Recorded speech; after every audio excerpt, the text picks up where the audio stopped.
जय हिंद दोस्तों, स्वागत है आप सभी का आपके अपने परिवार द लॉजिकल साइंस में। मैं हूं आलोक सिंह आतिश और आज के इस वीडियो सेशन में हम लोग डिस्कस करने वाले हैं एसएससी और बिहार एसएससी के लिए फिजिक्स जीके के वन लाइनर की। जी हाँ दोस्तों, जैसा कि आप सबों को मालूम है कि एसएससी हो या फिर बिहार एसएससी एग्जाम हो, इस दोनों में ही साइंस के क्वेश्चन पूछे जाने हैं। ऐसे में साइंस का तैयारी होना बहुत ही जरूरी है। मेरे मित्र, हम लोग इस साइंस वन लाइनर जीके के माध्यम से फिजिक्स, केमिस्ट्री और बायो तीनों को एक बार फास्ट रिवाइज करने की कोशिश करेंगे और फिर हम लोग एसएससी और बिहार एसएससी से संबंधित पीवाईक्यू करेंगे ताकि आपका जो कंसेप्ट है वो पूरी तरह से क्लियर हो पाए। ध्यान में रखिएगा कि जिस तरह से हम लोग आज के वीडियो सेशन को देखेंगे उसी तरह से हम लोग केमिस्ट्री और बायोलॉजी को भी डिस्कस करेंगे।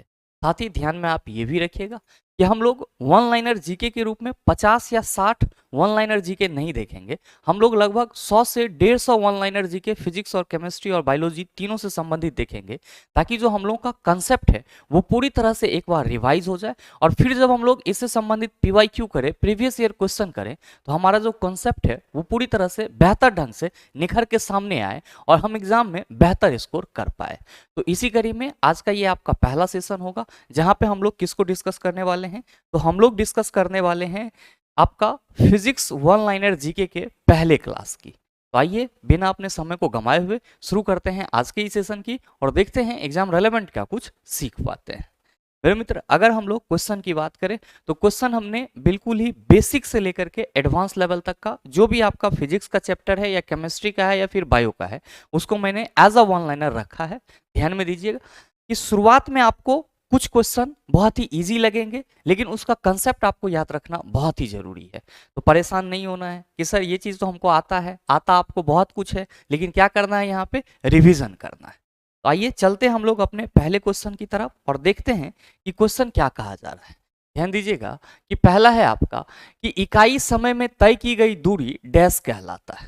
मेरे मित्र, आपसे क्वेश्चन करा जा रहा है कि इकाई समय में तय की गई दूरी क्या कहलाता है। आप सभी क्या कहेंगे कि गुरुजी, अगर हम लोग बात करते हैं इकाई समय में तय की गई दूरी को तो इसी को क्या कहते हैं। आप सभी कहेंगे चाल कहते हैं, जिसको हम लोग इंग्लिश में स्पीड बोलते हैं।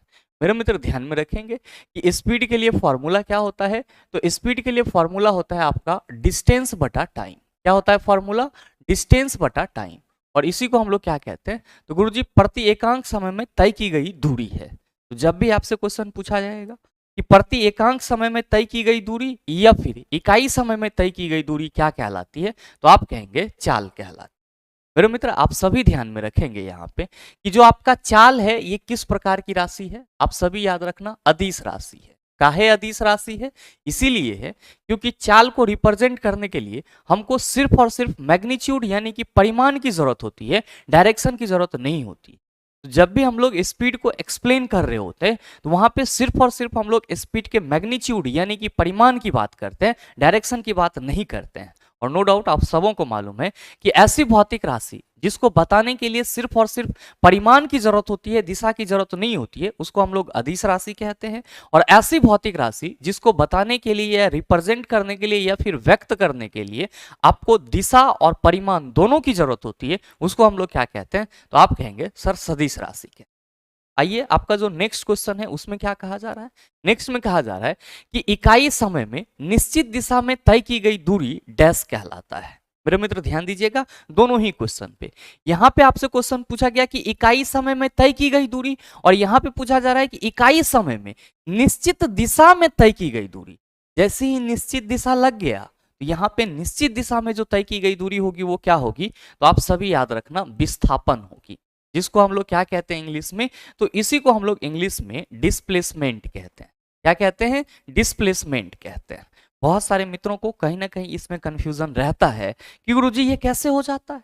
तो मेरे मित्र, आप सभी ध्यान में रखेंगे। बस एक छोटा सा एग्जांपल, मान लीजिए कि ये आपका घर है और यहां से आपका ये मार्केट है कोई। मान लीजिए कि ये आपका चौक है या कोई शहर है, थोड़ा देर के लिए सपोज कर लेते हैं। तो यहां से आपके घर से मार्केट जाने का दो रास्ता है। एक तो आपका रास्ता ये है जिसको हम यहाँ पे ए से रिप्रेजेंट कर दे रहे हैं, और दूसरा रास्ता आपका ये है जिसको हम यहाँ पे बी से रिप्रेजेंट कर रहे हैं। मेरे मित्र, दोनों रास्ते में आप फर्क क्या देख रहे हैं? आप कहेंगे गुरुजी दोनों रास्ते में फर्क ये है कि यहां से अगर हम लोग चलेंगे यहां से हम लोग चलेंगे तो यहां पे आएंगे तो हमको डायरेक्शन चेंज करना होगा, इस डायरेक्शन में आना होगा। लेकिन अगर हम लोग बी वाले रास्ते से जाएंगे तो हम लोग यहां से चलेंगे और सीधे कहां पहुंच जाएंगे, तो सर शहर पहुंच जाएंगे। तो ये जो हमारा रास्ता है बी वाला, ये दो बिंदु के बीच में एक निश्चित डायरेक्शन में है, जबकि ये एक निश्चित डायरेक्शन में नहीं है, हो सकता है कि यहाँ ऐसे भी हो जाए। तो मेरे मित्र आप सभी क्या कहते हैं कि गुरुजी जब हम लोग किसी निश्चित डायरेक्शन में दो बिंदु के बीच की दूरी की बात करते हैं तो उसको क्या बोला जाता है, विस्थापन। यानी कि जो बी वाला रास्ता है, जब आप बी वाले रास्ते को तय करके शहर पहुंचेंगे तो आपने विस्थापन कवर किया है, और जब आप ए वाले रास्ते से शहर पहुंचेंगे तो आपने क्या करा है, दूरी कवर करा है। तो हमेशा ध्यान में रखेंगे कि दूरी जो होती है वो कुल पथ की लंबाई होती है, या आप ये कह सकते हो कि दो बिंदु के बीच की कुल दूरी होती है। अब ये दूरी हमारा किस डायरेक्शन में, इससे फर्क नहीं पड़ता है। लेकिन जब विस्थापन की बात करेंगे तो हम लोग हमेशा क्या कहेंगे कि दो निश्चित बिंदु के बीच या दो बिंदु के बीच एक निश्चित डायरेक्शन में जो तय की गई दूरी होगी वही क्या कहलाएगा, हमारा विस्थापन कहलाएगा। मेरे मित्र ध्यान दीजिएगा, आपने अभी जस्ट क्या देखा कि चाल को बताने के लिए आपको सिर्फ और सिर्फ परिमाण की जरूरत थी, लेकिन यहाँ पे जब आपने विस्थापन की बात करा तो यहाँ पे आपने क्या लगाया, दिशा लगाया। मतलब ये हुआ कि विस्थापन को रिप्रेजेंट करने के लिए हमको किसकी जरूरत होती है, तो सर डायरेक्शन और मैग्नीट्यूड दोनों की जरूरत होती है। तो आप सभी हमेशा याद रखेंगे कि विस्थापन आपका क्या है, तो विस्थापन जो है गुरुजी ये सदिश राशि है। क्या है, सदिश राशि है। मेरे मित्र आपका जो ये वन लाइनर जीके है बहुत ही इजी लेवल का है, लेकिन कंसेप्ट आपके लिए बहुत ही महत्वपूर्ण है, इस बात का आप ख्याल रखिएगा। तो आप क्या कहेंगे, गुरुजी विस्थापन हमारा सदिश राशि हो जाएगा, जबकि चाल हमारा क्या होगा, अदिश राशि होगा। यहां पे आप सबों को ध्यान में रखना होगा, क्या ध्यान में रखना होगा कि अगर हम लोग बात करेंगे विस्थापन की, तो विस्थापन हमारा धनात्मक भी हो सकता है, ऋणात्मक भी हो सकता है और जीरो भी हो सकता है। और सबसे महत्वपूर्ण चीज आप सभी ध्यान में रखिएगा, जैसे अगर हम लोग बात करें इस पॉइंट ए और इस पॉइंट बी के बीच की, तो आप कहेंगे गुरुजी एक निश्चित डायरेक्शन में तय की गई दूरी विस्थापन कहलाएगा। तो अगर कोई वस्तु इस पॉइंट से चलना चाहे या कोई व्यक्ति इस पॉइंट से चलना चाहे, ये ए वाला जो पॉइंट है ये क्या कहलाएगा, आप कहेंगे प्रारंभिक बिंदु कहलाएगा। और ये चल के कहां पहुंचेगा, बी पे पहुंचेगा, तो बी वाला पॉइंट क्या कहलाएगा, गुरुजी अंतिम बिंदु कहलाएगा। क्या कहलाएगा, अंतिम बिंदु कहलाएगा। मेरे मित्र ध्यान दीजिएगा कि जब ये लड़का पॉइंट ए यानी कि अपने प्रारंभिक बिंदु से अंतिम बिंदु पे पहुंचेगा तो इसके द्वारा कुछ ना कुछ लेंथ कवर किया जाएगा। आप कहेंगे गुरुजी वो तो डिस्प्लेसमेंट का मैग्नीट्यूड हो जाएगा, विस्थापन का परिमाण हो जाएगा। लेकिन ये लड़का शैतान है सर, ये क्या कर रहा है, तो ए से बी पे तो जा रहा है लेकिन फिर से ये बी से ए पे आ रहा है। तो आप सभी ध्यान में रखेंगे कि विस्थापन के केस में अगर वस्तु अपने प्रारंभिक स्थिति में पुनः लौट आता है, विस्थापन के केस में अगर वस्तु अपने प्रारंभिक स्थिति पे पुनः लौट आता है, तब जो यहाँ पे विस्थापन का वैल्यू हो जाएगा वो क्या हो जाएगा, जीरो हो जाएगा। तो हमेशा क्या ध्यान में रखेंगे कि विस्थापन के केस में अगर वस्तु फिर से जहां से चला है वहां पे पहुंच जाएगा तो टोटल विस्थापन हमारा क्या होगा, जीरो हो जाएगा। जैसे मेरे मित्र अगर हम लोग एग्जाम्पल की बात करें तो आपसे क्वेश्चन इस तरीके से भी पूछा जा सकता है कि किसी नदी में सुशीला नाम का कोई इंसान है जो तैर करके एक छोर से दूसरे छोर पे जाता है और फिर वो दूसरे छोर से पहले छोर पे आ जाता है, तो सुशीला द्वारा तय की गई विस्थापन क्या होगी। आप कहेंगे सर सुशीला एक छोर से दूसरे छोर पे तो जाता है लेकिन फिर से दूसरे छोर से पहले छोर पे आ जाता है, मतलब प्रारंभिक बिंदु पे आ जाता है और प्रारंभिक बिंदु पे आ जाएगा तब विस्थापन क्या होगा, आप कहिएगा जीरो होगा। ये चीज आप सभी अपने माइंड में रखेंगे। नेक्स्ट मेरे मित्र आपसे क्वेश्चन करा गया है, ध्यान से पढ़िएगा। क्वेश्चन में क्या कहा जा रहा है कि सदिश राशियों को डैश दोनों होते हैं जबकि अदिश राशि में केवल परिमाण होता है। मेरे मित्र बहुत ही इंपॉर्टेंट सा पॉइंट है कि अदिश राशि में केवल परिमाण होता है, मैग्नीट्यूड होता है, जबकि सदिश राशि में क्या होता है, तो आप कहेंगे गुरुजी परिमाण एवं दिशा दोनों होता है। सदिश राशि में क्या होता है, परिमाण एवं दिशा दोनों होता है, यानी कि मैग्नीट्यूड एवं डायरेक्शन दोनों होता है। ध्यान में रखिएगा कि इस सेशन का पीडीएफ भी आपको टेलीग्राम पे अवेलेबल हो जाएगा, तो बहुत ज़्यादा मशक्कत करने की आपको ज़रूरत नहीं है कि गुरुजी ये पीडीएफ हमको कहाँ मिलेगा। अभी आप पहले एक बार समझिए चीज़ों को अच्छे से, फिर आपको रिवीजन के लिए इसका पीडीएफ भी टेलीग्राम पे अवेलेबल करा दिया जाएगा। टेलीग्राम पे आप जाकर के द लॉजिकल साइंस सर्च कर सकते हैं या फिर इस वीडियो के नीचे डिस्क्रिप्शन में टेलीग्राम ग्रुप का लिंक दिया हुआ है, आप वहाँ से जाकर के ज्वाइन हो सकते हैं। नेक्स्ट आपसे क्वेश्चन क्या पूछा गया कि चाल एक अदिश राशि है जबकि वेग एक डैश है। मेरे मित्र ध्यान देंगे कि जब भी चाल की बात करेंगे तो आप कहेंगे इकाई समय में तय की गई दूरी होगी, यानी कि चाल को हम किससे रिलेट कर रहे हैं, तो सर दूरी से रिलेट कर रहे हैं, मतलब चाल हमारा दूरी पे डिपेंड करता है, और दूरी जो होता है वो भी एक अदिश राशि होती है। दूरी क्या होती है, कुल पथ की लंबाई होती है, और उसी दूरी को अगर हम लोग पर सेकेंड कवर कर रहे होते हैं तो कहते हैं सर ये तो हमारे चाल के टर्म में आ जाता है, चाल के पद में आ जाता है। तो जब आप ये कह रहे हो कि गुरुजी चाल दूरी पे डिपेंड करता है और दूरी भी अदिश राशि होती है, तो जाहिर सी बात है कि चाल भी हमारा अदिश राशि होगा। लेकिन when we discuss about velocity, लेकिन जब हम लोग वेलोसिटी की बात करेंगे, वेग की बात करेंगे, तो हम लोग कहते हैं गुरुजी विस्थापन में परिवर्तन की दर को वेग कहा जाता है, या फिर हम लोग क्या कहते हैं कि गुरुजी जो प्रति एकांक विस्थापन होता है वही हमारा क्या कहलाता है, वेग कहलाता है, या फिर इकाई समय में तय की गई विस्थापन क्या कहलाती है, वेग कहलाती है। तो कहीं ना कहीं वेग किस पे डिपेंड कर रहा है, तो गुरुजी विस्थापन पे डिपेंड कर रहा है। विस्थापन क्या है, सदिश राशि, तो वेग भी हमारा क्या होगा, आप कहेंगे सदिश राशि। तो जो आपसे क्वेश्चन करा जा रहा है कि चाल एक अदिश राशि है जबकि वेग एक डैश है, तो आप कहेंगे वेग एक सदिश राशि है। वेग क्या है, एक सदिश राशि है। मेरे मित्र एक छोटा सा इंपॉर्टेंट पॉइंट आप सभी यहाँ पे ध्यान में रखेंगे, और वो इंपॉर्टेंट पॉइंट क्या है तो आप सभी यहाँ पे समझिएगा कि अगर हम लोग चाल की बात करेंगे, अगर हम लोग चाल की बात करेंगे तो इसका भी यूनिट क्या लिखेंगे, हम लोग मीटर पर सेकेंड लिखेंगे। और अगर हम लोग वेग की बात करेंगे, अगर हम लोग किसकी बात करेंगे, दिख रहा है कि नहीं, हाँ दिख रहा है सर। अगर हम लोग वेग की बात करेंगे तो क्या कहेंगे कि गुरुजी वेग का यूनिट भी मीटर पर सेकेंड लेंगे। क्या देख रहे हैं कि दोनों का यूनिट समान है, मीटर पर सेकेंड, मीटर पर सेकेंड, तो दोनों का डायमेंशनल फॉर्मूला भी समान होगा। कभी कभी आपसे क्वेश्चन ये भी पूछ लिया जाता है कि निम्नलिखित में से किस दो भौतिक राशि की बीमीय सूत्र समान होती है, और आपके ऑप्शन में चाल और वेग कपल के रूप में, जोड़ा के रूप में जरूर दिया हुआ रहता है।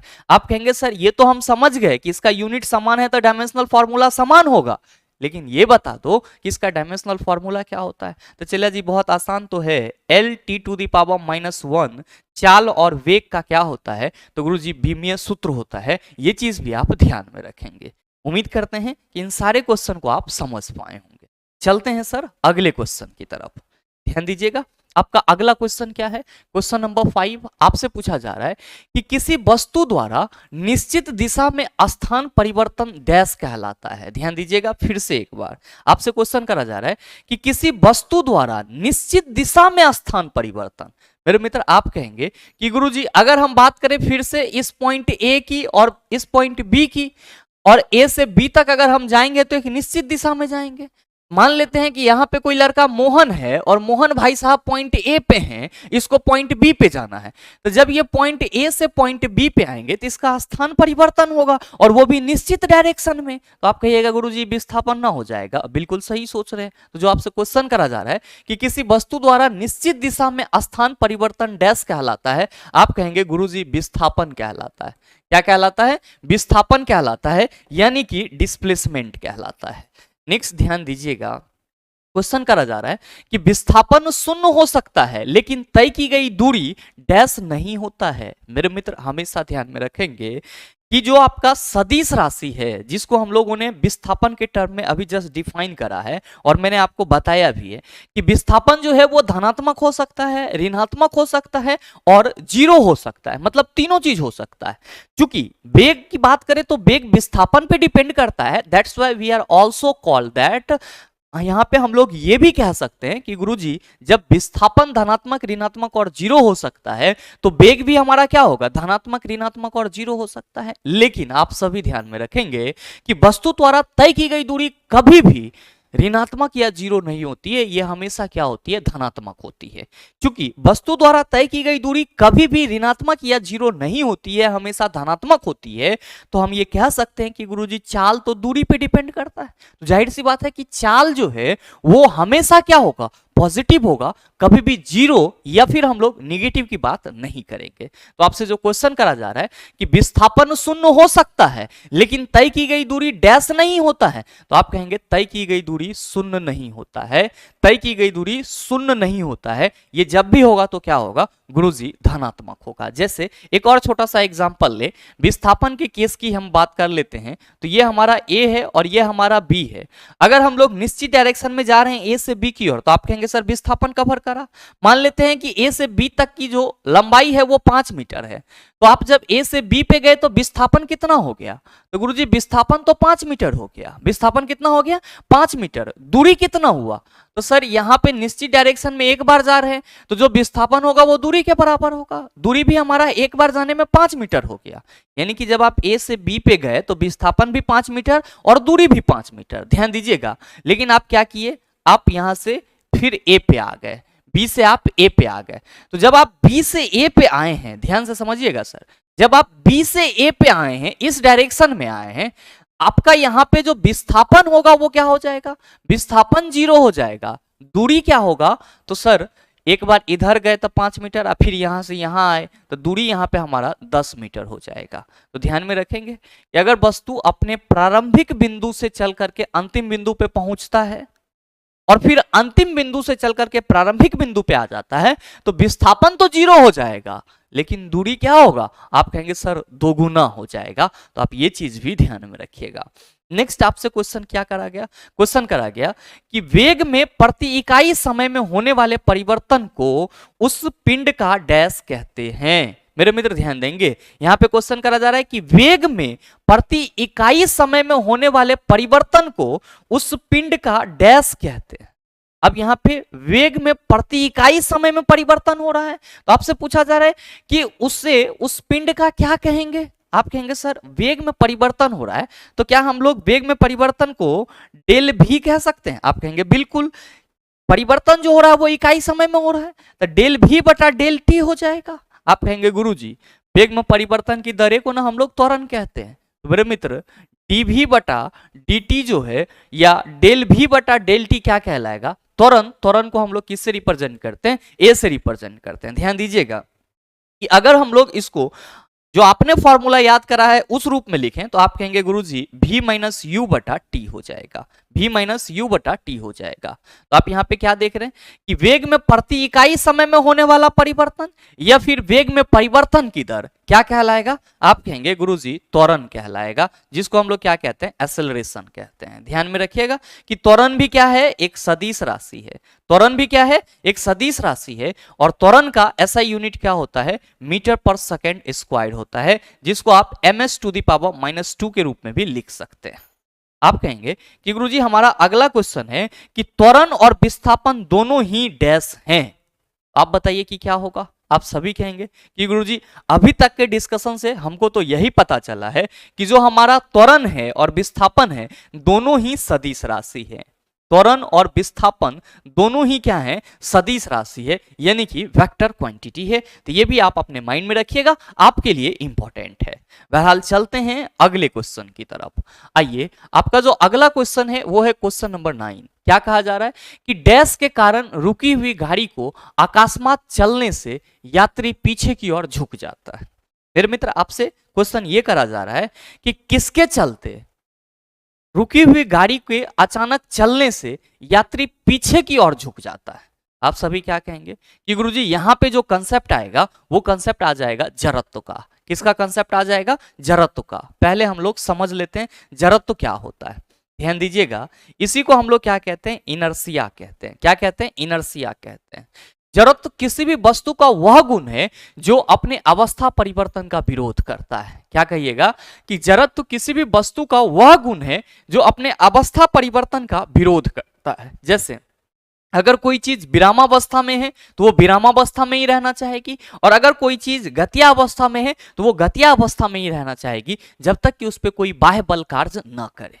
तो मेरे मित्र जब भी बात की जाएगी जड़त्व की तो आप सभी क्या कहेंगे, आप सभी कहेंगे कि जड़त्व गुरुजी किसी भी वस्तु का वह गुण है जो अवस्था में परिवर्तन का विरोध करता है। अब सवाल ये है कि गुरुजी ये जड़त्व का एग्जाम्पल हमको देखने को कहां मिलता है। तो मेरे मित्र, जब आप गाड़ी में बैठे हुए रहते हैं और अचानक से गाड़ी चल पड़ती है तो आप क्या होते हैं? तो आप कहते हैं सर हम पीछे की ओर लुढ़क जाते हैं, जरत्व के चलते होते हैं। गाड़ी चल रही है और अचानक से ब्रेक लिया जाता है, आप आगे की ओर झुक जाते हैं, यहाँ पे भी जरत्व हो रहा है। आप पेड़ की टहनी को हिलाते हैं, पका हुआ आम ऊपर से गिर जाता है, जरत्व के चलते गिर जाता है। आपका कोई कोट वगैरह है, उसमें धूल भर गया है, उसको आप ऐसे पकड़ के स्टिक से मारते हैं, सारा धूल नीचे गिर जाता है, जरत्व के चलते हो रहा है ऐसा। मेरे मित्र, जरत्व के ऐसे बहुत सारे एग्जाम्पल आप अपने आसपास में देख सकते हैं। चाहे आपका कोट हो या कंबल हो जिसमें डस्ट भरा हुआ हो, उसको आप स्टिक से पीटेंगे तो वे सब के सब क्या होंगे? गिर जाएंगे। तो ये सब के सब क्या हैं? तो सर जरत्व के एग्जाम्पल हैं। लेकिन सवाल ये है कि ये जरत्व होते कितने प्रकार के हैं? तो मेरे मित्र, जरत्व जो है वो 3 प्रकार के होते हैं। कितने प्रकार के? 3 प्रकार के। एक को हम लोग बोलते हैं विराम का जरत्व, दूसरे को बोलते हैं गति का जरत्व और तीसरे को बोलते हैं हम लोग दिशा जरत्व। इंग्लिश में इसी को क्या बोला जाता है? Inertia of rest, inertia of motion and inertia of direction. आप कहेंगे इसमें क्या होता है? तो मेरे मित्र, जब भी विराम के जरत्व की बात की जाएगी तो आप सभी समझ जाएंगे कि किसी भी वस्तु के विरामावस्था के चलते जो जरत्व उत्पन्न होगा वो क्या कहलाएगा? विराम का जरत्व कहलाएगा। और किसी भी वस्तु के गतीय अवस्था के चलते जो जरत्व उत्पन्न होगा वो क्या कहलाएगा? गति का जरत्व कहलाएगा। और किसी भी वस्तु के डायरेक्शन के चलते जो जरत्व उत्पन्न होगा वो दिशा का जरत्व यानी कि डायरेक्शन का जरत्व कहलाएगा। आप कहेंगे सर विराम और गति का जरत्व तो हम लोग समझ पाते हैं कहीं ना कहीं, लेकिन ये दिशा का जरत्व तो नहीं समझ पाते हैं। तो मेरे मित्र, इसको भी समझना आसान है। आप लोग बाइक चलाते हैं, आप कहेंगे बिल्कुल चलाते हैं। तो जब बाइक आप सीधे रोड पे चलाते हैं तो आपका हैंडल सीधा होता है, लेकिन जैसे ही मोड़ आता है आप सर से उसको क्या करते हो सर? तो सर मोड़ देते हैं। यहाँ पे जब आप मोड़ते हो तो सर बाइक का डायरेक्शन जो होता है यानी कि जो चलायमान आपका बॉडी बाइक है उसका डायरेक्शन चेंज हो जा रहा है। तो यही तो आपका डायरेक्शन इनर्शिया है, दिशा का जरत्व है। आप कहेंगे चलो सर ये चीज तो हमारा क्लियर हो गया, लेकिन हमसे जो क्वेश्चन करा जा रहा है कि डैश के कारण रुकी हुई गाड़ियों को अकस्मात चलने से यात्री पीछे की ओर झुक जाता है। तो रुका हुआ गाड़ी है तो उसमें यात्री क्या होगा? आप कहेंगे बैठा हुआ रहेगा। यात्री का बॉडी भी क्या होगा? तो सर बैठा हुआ रहेगा यानी कि विराम में होगा। लेकिन अचानक से जैसे ही गाड़ी चलती है तो उसमें जो यात्री बैठे हुए रहते हैं उसका जो बॉडी होता है वो विरामावस्था में होता है, वो अपने विरामावस्था में परिवर्तन नहीं चाहता है। लेकिन गाड़ी जैसे ही आगे बढ़ती है आदमी क्या होता है? तो गुरुजी पीछे की ओर झुक जाता है। मतलब क्या हुआ कि जो आपसे क्वेश्चन करा जा रहा है कि डैश के कारण रुकी हुई गाड़ी को अकस्मात चलने से यात्री पीछे की ओर झुक जाता है, तो आप कहेंगे विराम जरत्व के चलते या विराम के जरत्व के चलते या विराम के जरत्व के कारण रुकी हुई गाड़ी को अकस्मात चलने से यात्री पीछे की ओर झुक जाता है। नेक्स्ट क्वेश्चन आपसे यह पूछा जा रहा है कि डैश के कारण चलती हुई गाड़ी को अचानक रुकने पर यात्री आगे की ओर झुक जाता है। मेरे मित्र ध्यान दीजिएगा, दोनों ही पॉपुलर एग्जाम्पल हैं और यहां से संबंधित क्वेश्चन आपको आपके एग्जाम में देखने मिलते हैं। क्वेश्चन किया गया पहला कि डैश के कारण रुकी हुई गाड़ी को अकस्मात चलने से यात्री पीछे की ओर झुक जाता है, आपने बोला विराम के जरत्व के चलते। फिर आपसे कहा जा रहा है कि डैश के कारण चलती हुई गाड़ी को अचानक रुकने पर यात्री आगे की ओर झुक जाता है। जब गाड़ी चल रही है तो उसमें बैठे यात्री भी क्या है? तो सर मोशन में है। तो जैसे ही ब्रेक लिया जाता है तो ब्रेक लेने के बाद क्या होता है? यात्री आगे की ओर झुक जाता है। तो चल रही है, ब्रेक लिया गया, आगे क्या हुआ? तो सर यात्री झुक गया। यहां पे चल रही है तो गति का जरत्व है। तो मेरे मित्र आपसे जो क्वेश्चन करा जा रहा है कि डैश के कारण चलती हुई गाड़ी को अचानक रुकने पर यात्री आगे की ओर झुक जाता है, तो आप कहेंगे गति के जरत्व के चलते। किसके चलते?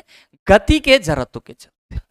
यहां पे विराम के जरत्व और गति के जरत्व से संबंधित दो महत्वपूर्ण क्वेश्चन पूछे जाते हैं और ये दोनों ही आपका क्वेश्चन है, किसी न किसी एग्जाम में आपको जरूर टकरा जाएगा।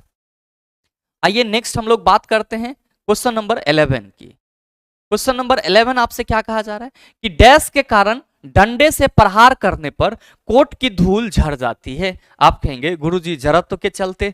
तो बिल्कुल मेरे मित्र आपके इस क्वेश्चन का सही आंसर जरत्व यानी कि इनर्शिया हो जाएगा। जरत्व यानी कि क्या हो जाएगा? इनर्शिया हो जाएगा। जरत्व यानी कि इनर्शिया हो जाएगा। नेक्स्ट क्वेश्चन नंबर 12 कि न्यूटन के प्रथम गति नियम डैश की प्रथम गति नियम, यहां पे गति नियम से होगा कि न्यूटन के प्रथम गति नियम से डैश की परिभाषा प्राप्त होती है। मेरे मित्र बताइए ना बनेगा? आप कहेंगे गुरुजी हम सबों को मालूम है कि जब भी हम लोग बात करते हैं न्यूटन के गति नियम की तो न्यूटन साहब ने वस्तु के मोशन के लिए 3 नियम दिए थे, जिसको हम लोग न्यूटन का फर्स्ट लॉ, सेकेंड लॉ और थर्ड लॉ कहते हैं। ध्यान में रखेंगे कि न्यूटन के फर्स्ट लॉ से हमको बल की परिभाषा मिलती है, न्यूटन के सेकेंड लॉ से हम लोग को बल के लिए फॉर्मूला यानी कि व्यंजक मिलता है, और न्यूटन का जो थर्ड लॉ है इससे हम लोग को संवेग संरक्षण सिद्धांत को प्रूफ करने में मदद मिलती है।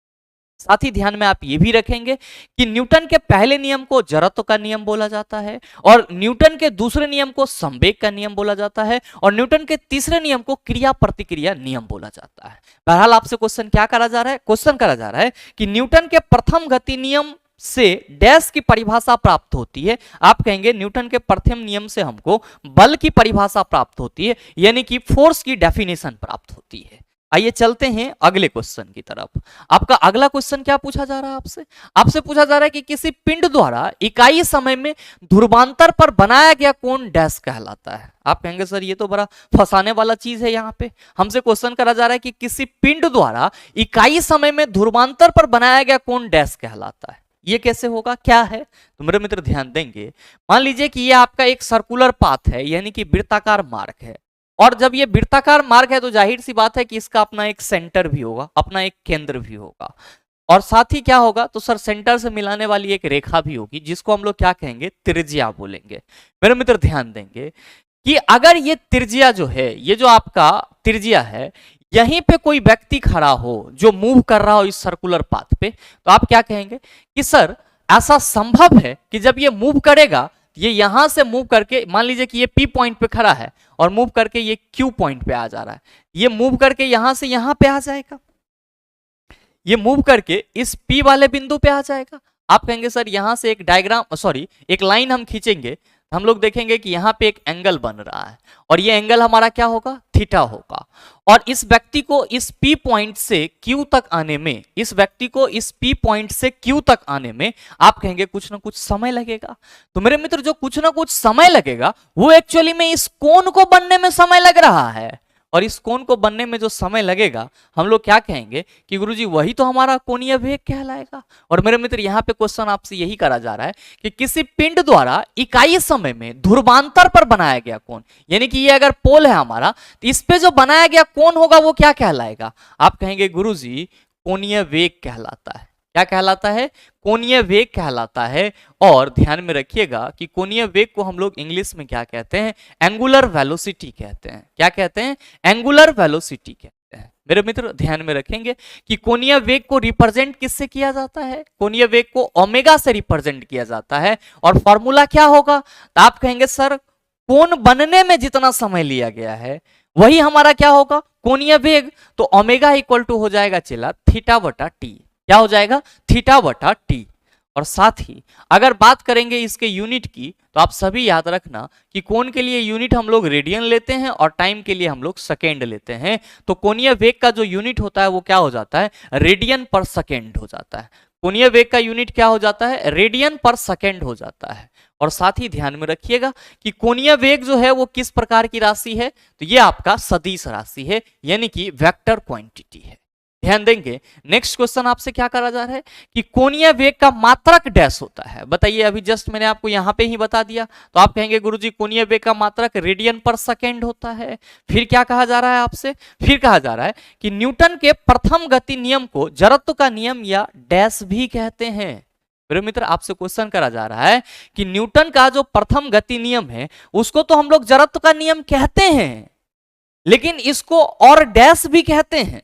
आप कहेंगे सर और क्या कहते हैं? तो मेरे मित्र जड़त्व के बारे में बेसिकली किसने एक्सप्लेन करा था, गैलीलियो ने एक्सप्लेन करा था। और न्यूटन के फर्स्ट लॉ को हम लोग न सिर्फ जड़त्व का नियम कहते हैं बल्कि गैलीलियो का भी नियम कहते हैं। तो आप ये चीज भी अपने माइंड में रखेंगे। तो आपसे जो क्वेश्चन करा जा रहा है कि न्यूटन के प्रथम गति नियम को जड़त्व का नियम या डैश भी कहते हैं, तो आप कहेंगे कि न्यूटन के प्रथम गति नियम को जड़त्व का नियम या फिर गैलीलियो का नियम भी कहते हैं। क्या कहिएगा? या फिर गैलीलियो का नियम भी कहते हैं।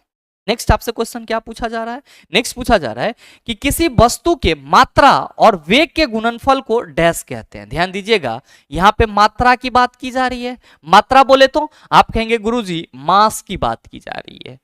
और क्या कहा जा रहा है कि मास और वेग के गुणनफल को क्या कहा जाता है? आप कहिएगा सर संवेग ना कहा जाता है। काहे? तो संवेग को हम लोग P से रिप्रेजेंट करते हैं और फॉर्मूला m भी पढ़ते हैं। तो m जो है यहाँ पे क्या है, मास के लिए, और v क्या है सर, वेग के लिए। तो जो क्वेश्चन करा जा रहा है कि किसी वस्तु के मात्रा और वेग के गुणनफल को क्या कहते हैं, तो आप कहेंगे संवेग कहते हैं। क्या कहते हैं, संवेग कहते हैं। आप कहिएगा सर संवेग कौन सी राशि है, तो 100 से संवेग और 100 से सदिश। तो हमेशा ध्यान में रखेंगे कि संवेग जो है वो आपका क्या है, सदिश राशि है। क्या है, सदिश राशि है। फॉर्मूला क्या होता है, तो sir P equal to M भी होता है, या फिर मात्रा और वेग का गुणनफल क्या कहलाता है, संवेग कहलाता है। साथ ही ध्यान में रखेंगे अगर आपसे क्वेश्चन कभी ये पूछ लिया गया कि संवेग का ऐसा यूनिट क्या होता है, तो मेरे मित्र यहाँ पे संवेग के फॉर्मूला में मास और भी है, यानी कि मास के लिए यूनिट हम लोग केजी लिखेंगे और वेलोसिटी यानी कि मीटर पर सेकेंड। तो जो संवेग का ऐसा यूनिट होता है, जो संवेग का ऐसा यूनिट होता है वो क्या होता है, तो गुरुजी केजी मीटर पर सेकेंड होता है। तो आप ये चीज भी अपने माइंड में रखिएगा। आइए चलते हैं अगले क्वेश्चन की तरफ, ध्यान दीजिएगा। आपका अगला क्वेश्चन क्या है, क्वेश्चन नंबर 17। आपसे क्या कहा जा रहा है कि न्यूटन के डैश के अनुसार किसी वस्तु के संवेग में परिवर्तन की दर उस वस्तु पर आरोपित बल के समानुपाती तथा द्रव्यमान के व्युत्क्रमानुपाती होती है और त्वरण की दिशा बल की दिशा में होती है।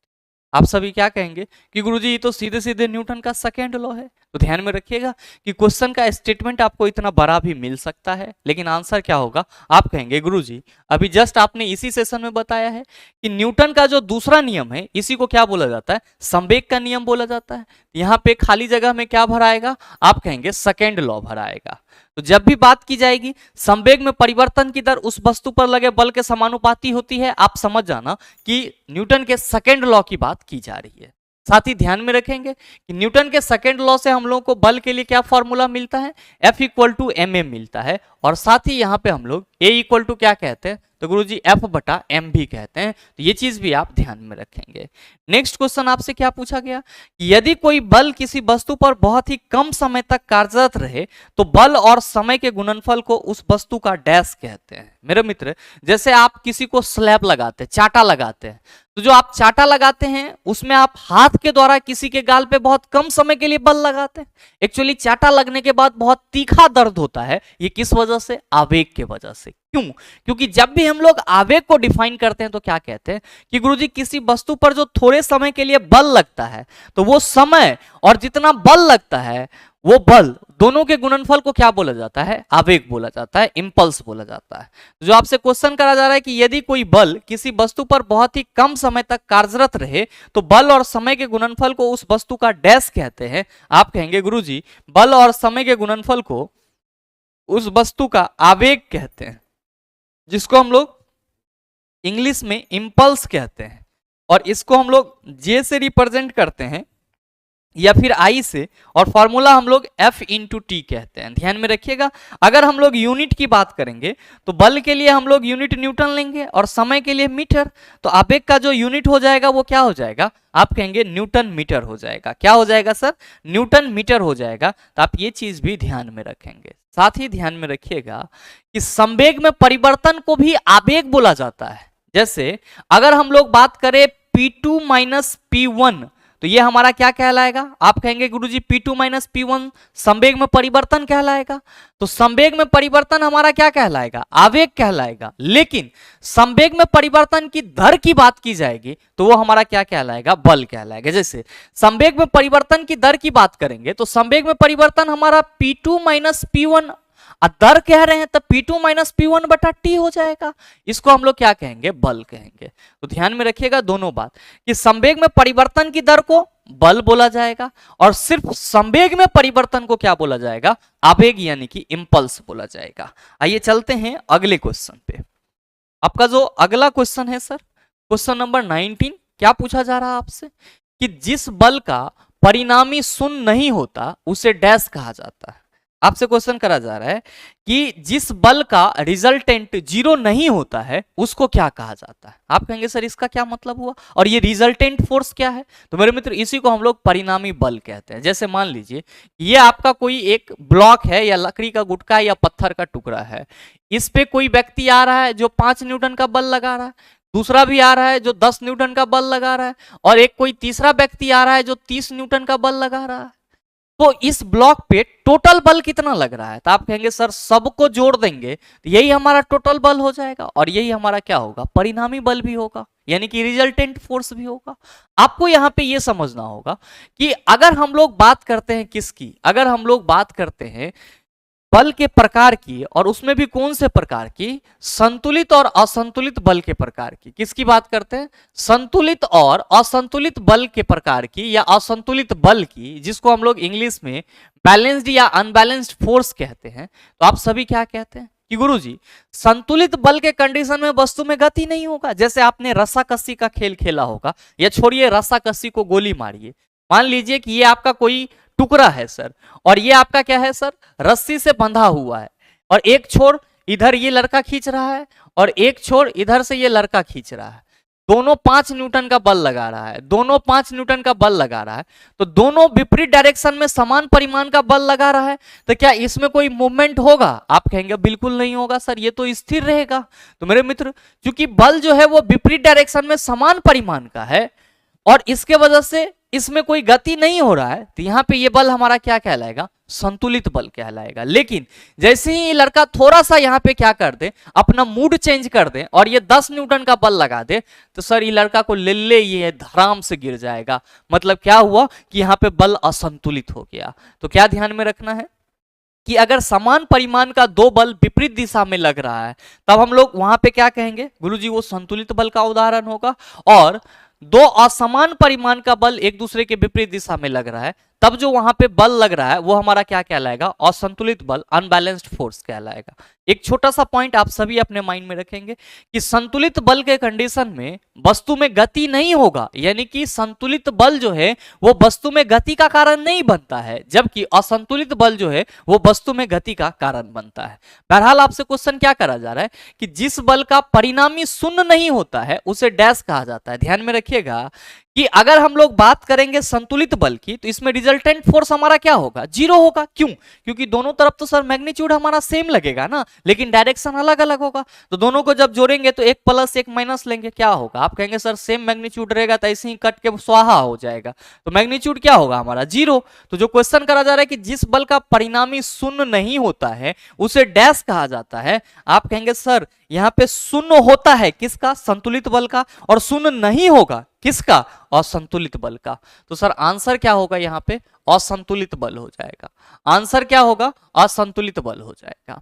नेक्स्ट क्वेश्चन क्या पूछा गया कि डैश में वस्तु वृत्ताकार मार्ग पर चलती है तो उस पर बल वृत्त के केंद्र की ओर से कार्य करता है। मेरे मित्र ध्यान देंगे, यहां पे क्वेश्चन करा जा रहा है कि डैश में वस्तु वृत्ताकार मार्ग पर चलती है तो उस पर बल वृत्त के केंद्र की ओर से कार्य करता है। आप कहेंगे सर इसका क्या मतलब हुआ।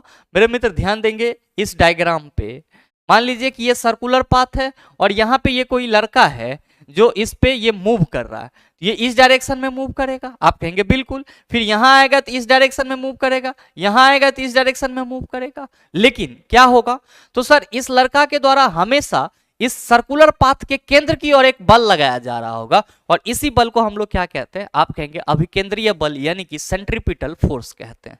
तो आपसे जो क्वेश्चन करा जा रहा है कि डैश में वस्तु वृत्ताकार मार्ग पर चलती है तो उस पर बल वृत्त के केंद्र की ओर से कार्य करता है, आप कहेंगे कि गुरुजी अभिकेंद्रीय बल के केस में, यानी कि सेंट्रीपिटल फोर्स के केस में, वस्तु अगर वृत्ताकार मार्ग पर चलती है तो उस पर बल जो है वो वृत्त के केंद्र की ओर कार्य करता है। और साथ ही आप सभी ध्यान में रखना कि जो आपका अभिकेंद्रीय बल सेंट्रीपिटल फोर्स है, इसके लिए फॉर्मूला क्या होता है, mv²/r होता है। क्या होता है फॉर्मूला, mv²/r होता है। मेरे मित्र आप सभी कहते हैं कि गुरुजी बल जो है वो त्वरण और जो ये होता है आपका द्रव्यमान, इसके गुणनफल के बराबर होता है। यहाँ पे mv², तो m तो मास हो जाएगा, तो v²/r क्या होगा, v²/r कोणीय त्वरण है। जब यहाँ पे ये वस्तु व्यक्ति चलेगा तो सर ये कुछ ना कुछ कोण बनाएगा, तो यहाँ पे चूंकि वृत्ताकार मार्ग में चल रहा है और कोण बन रहा है, तो इसका जो त्वरण होगा वो कोणीय त्वरण कहलाएगा, एंगुलर एक्सेलरेशन कहलाएगा। तो v²/r कोणीय त्वरण है और m क्या है, वस्तु का द्रव्यमान, दोनों को गुना कर देंगे, क्या मिल जाएगा, अभिकेंद्रीय बल मिल जाएगा। नेक्स्ट ध्यान देंगे क्वेश्चन नंबर 21 पे क्या कहा जा रहा है कि डैश में प्रतिक्रिया बल वृत्ताकार पथ पर चलायमान वस्तु द्वारा अन्य वस्तु पर लगता है। मेरे मित्र यहाँ पे क्वेश्चन ये करा जा रहा है कि किसमें जो प्रतिक्रिया बल होता है वो वृत्ताकार पथ पर चलायमान वस्तु द्वारा अन्य वस्तु पर लगाया जाता है। ध्यान में रखिएगा, पहला अभिकेंद्रीय बल हम लोगों ने डिस्कस करा, दूसरा अपकेंद्रीय बल होता है। जैसे अगर कोई वस्तु इस वृत्ताकार मार्ग पे चल रही है तो वृत्त के केंद्र से बाहर की ओर जो बल लगेगा, तो यहाँ पे जो कहा जा रहा है कि वृत्ताकार पथ पर चलायमान वस्तु द्वारा अन्य वस्तु पर जो बल लगेगा वो हमारा क्या कहलाएगा सर? अपकेंद्रीय बल कहलाएगा। क्या कहलाएगा? अपकेंद्रीय बल, जिसको हम लोग क्या कहेंगे? सेंट्रीफ्यूगल फोर्स कहेंगे। और मेरे मित्र इसका मैग्नीट्यूड क्या होगा? तो -mv² होगा। ये चीज आप ध्यान में रखेंगे। क्या होगा सर? -mv²। अभिकेंद्रीय बल में आपका माइनस साइन नहीं लगेगा, जबकि अपकेंद्रीय बल ये वृत्त के केंद्र से बाहर की ओर लगता है, इसलिए हम लोग इसको माइनस साइन के साथ रिप्रेजेंट करेंगे। नेक्स्ट क्वेश्चन आपसे क्या पूछा जा रहा है कि पृथ्वी का सूर्य के चारों ओर घूमना तथा इलेक्ट्रॉन का नाभिक के चारों ओर घूमना डैश बल का उदाहरण है। बहुत ही वीवीआई सा क्वेश्चन है सर, और आपके एग्जाम में पूछा जा सकता है, तो यहाँ पे आपको बिल्कुल भी कंफ्यूज नहीं होना है। क्या ध्यान में रखेंगे कि पृथ्वी का सूर्य के चारों ओर घूमना तथा इलेक्ट्रॉन का नाभिक के चारों ओर घूमना जो है वो अभिकेंद्रीय बल का उदाहरण है। तो आप सभी यहाँ पे लिख लेंगे कि ये किसका उदाहरण है? आप कहेंगे अभिकेंद्रीय बल का उदाहरण है, सेंट्रीपिटल फोर्स का उदाहरण है। आइए चलते हैं अगले क्वेश्चन की तरफ। आपका जो अगला क्वेश्चन है, क्वेश्चन नंबर 23, क्या कहा जा रहा है कि कपड़ा सुखाने की मशीन तथा दूध से मक्खन निकालने वाली मशीन डैश के सिद्धांत पे कार्य करती है। ये भी आपका वीवीआई है सर, आपके एग्जाम में बार बार रिपीट करते रहता है। तो आप सभी कहेंगे कि गुरुजी कपड़ा सुखाने वाली मशीन हो या दूध से जो मक्खन निकालने वाला मशीन होता है, ये सब के सब अपकेंद्रीकरण के सिद्धांत पे कार्य करता है। तो जो हमसे क्वेश्चन करा जा रहा है कि कपड़ा सुखाने की मशीन तथा दूध से मक्खन निकालने वाली मशीन डैश के सिद्धांत पे कार्य करता है, तो हम ये कह सकते हैं कि चूंकि ये अपकेंद्रीकरण के सिद्धांत पे कार्य करता है, तो हम ये भी कह सकते हैं कि ये अपकेंद्रीकरण या अपकेंद्रीय बल के सिद्धांत पर कार्य करता है।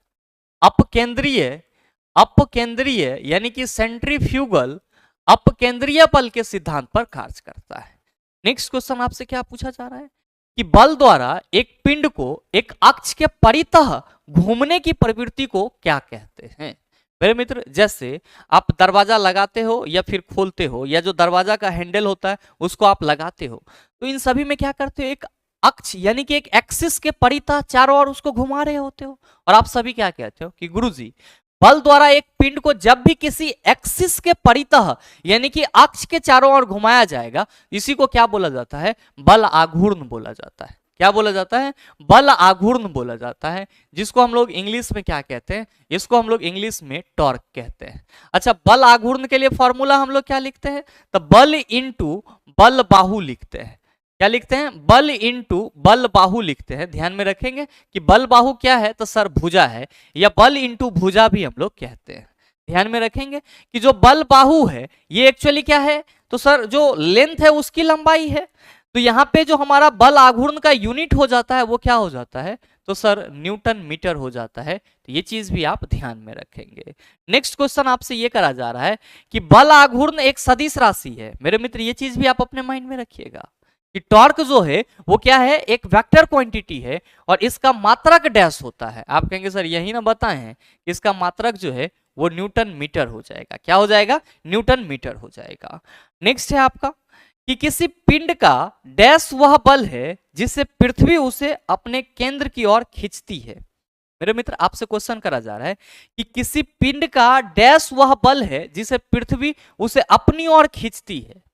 आप क्या कहेंगे कि गुरुजी अगर इस मार्कर को ऊपर से नीचे छोड़ दिया जाए, ये क्या होगा? नीचे चला जाएगा।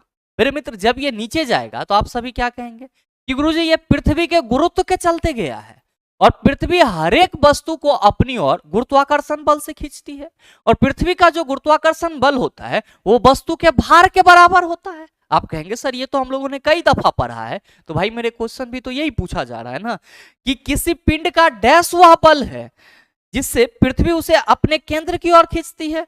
पृथ्वी इस मार्कर पेन को अगर अपने केंद्र की ओर खींचेगी तो गुरुत्वाकर्षण बल से खींचेगी।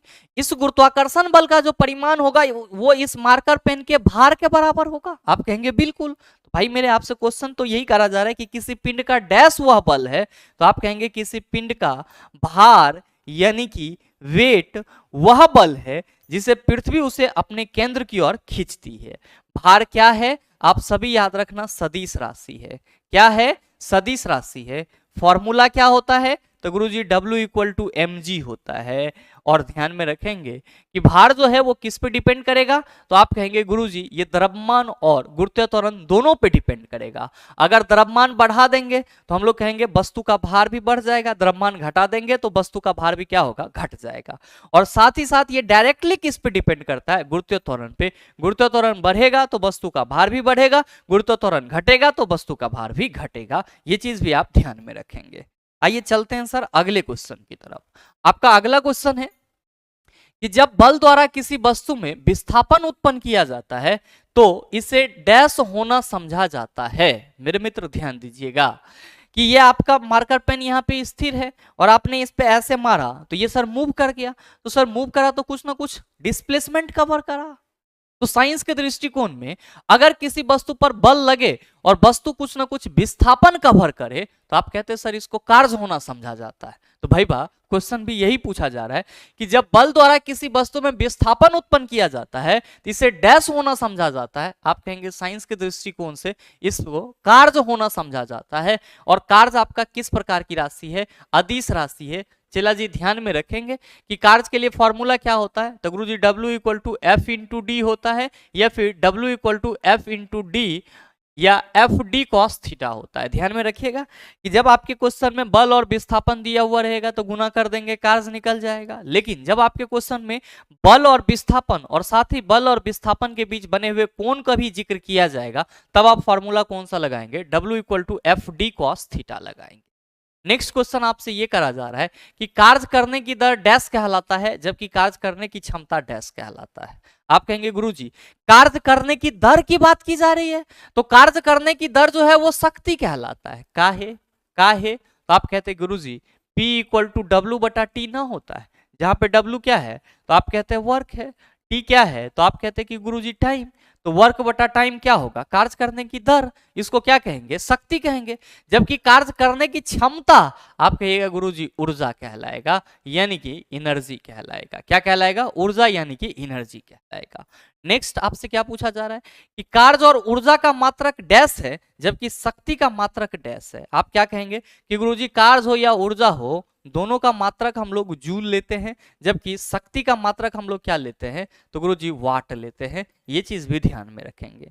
नेक्स्ट है कि ऊंचाई पर स्थित वस्तु स्प्रिंग, बांध बनाकर रोके गए जल आदि में डैश होती है। मेरे मित्र आप सबों को मालूम है कि जो ऊर्जा होते हैं ये दो प्रकार के होते हैं, एक होता है स्थितिज ऊर्जा और दूसरा होता है गतिज ऊर्जा। किसी भी वस्तु के गति के चलते जो ऊर्जा उत्पन्न होती है उसको गतिज ऊर्जा बोला जाता है। गतिज ऊर्जा को हम लोग के से रिप्रेजेंट करते हैं और के का फॉर्मूला होता है हाफ mv²।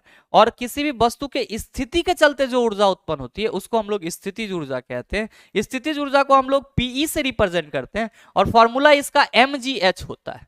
फॉर्मूला इसका क्या होता है, mgh होता है। और मेरे मित्र किसी भी वस्तु के स्थिति के चलते जो ऊर्जा होती है वो स्थितिज ऊर्जा कहलाता है।